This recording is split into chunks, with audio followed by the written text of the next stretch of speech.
net doubled. He had 7 assists last night. Play on Cauley Stein with a lefty finish. I like that. By the way, they're good defensively. Much better than last year. All game long. You got to open it up.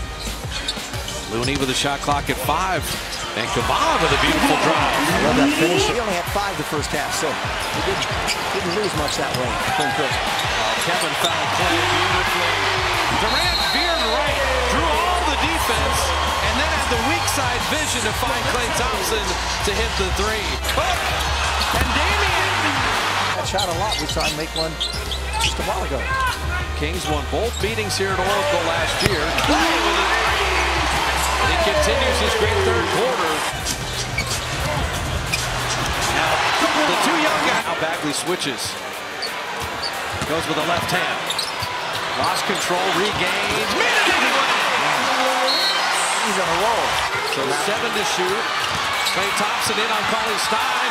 Klay Thompson.